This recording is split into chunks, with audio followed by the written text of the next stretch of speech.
حضرت آصف بن برخیہ نے دعویٰ کیا کیا، انا آتی کا بھی قبل ان یرتد الیک طرفک، کہ میں پلک جھپکنے سے پہلے تخت لاؤں گا۔ یہاں جو کنسپٹ یہ جا رہا ہے وہ ہے تیہ مکانی کا، کہ مکان سمٹ رہا ہے۔ اور دوسری طرف دیکھا جائے کہ حضرت عزیر علیہ السلام پر 100 سال گزرے، یا اصحاب کہف کا واقعہ جو ہے آیت نمبر 19 کے اندر اللہ پاک بیان فرماتا ہے کہ 309 سال ان پہ گزرے ہیں۔ اور وہ بعد میں کیا کہتا ہے، لبثنا یوما او بعد یوم۔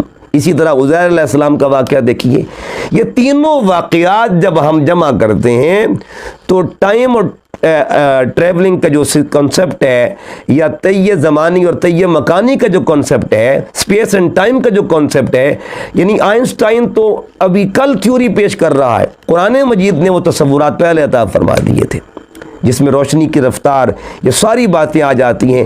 اللہ پاک نے یہ سارے معاملات اپنے کلام کے ذریعے پہلے حل فرما دیے تھے۔ اور سب سے بڑھ کر آقا دو جہاں صلی اللہ علیہ وسلم کی جب معراج کو دیکھتے ہیں، معجزہ معراج کو، تو ایک ہی رات میں حضور علیہ السلام نے دونوں مسئلے حل فرما دیے تھے، ٹائم کا بھی اور اسپیس کا بھی۔